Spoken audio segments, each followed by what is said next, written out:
So in that pre-lease-up time, the 6 months, Pre-leasing. how do we figure out how we want to brand the apartment? How do we know who we want to market to? How do we understand our demographic?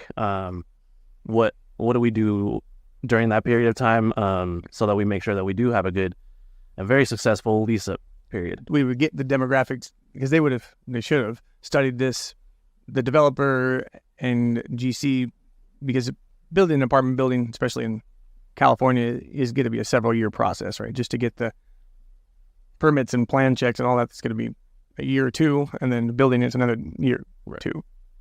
So prior to even putting your plans together, the developer should have an idea of who their target market is. The next step, once we've contracted with the developer, if it's a perfect world, say it's 6 months before building launch, is to decide what the branding is going to look like that's going to speak to your ICP, which is your ideal customer profile for the building. So what are the colors, the font, the type, what's the look, feel, voice of the brand.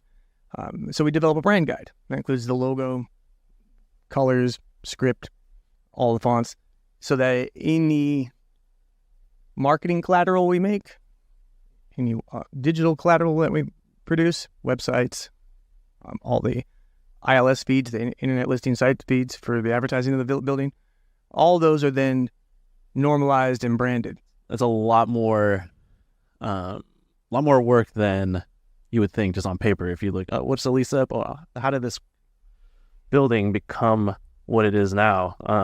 There's a lot of steps that are taken into that. Correct, and that's exactly why we start 6 months before the expectation of certificate occupancy. That allows us to set up all the social media feeds.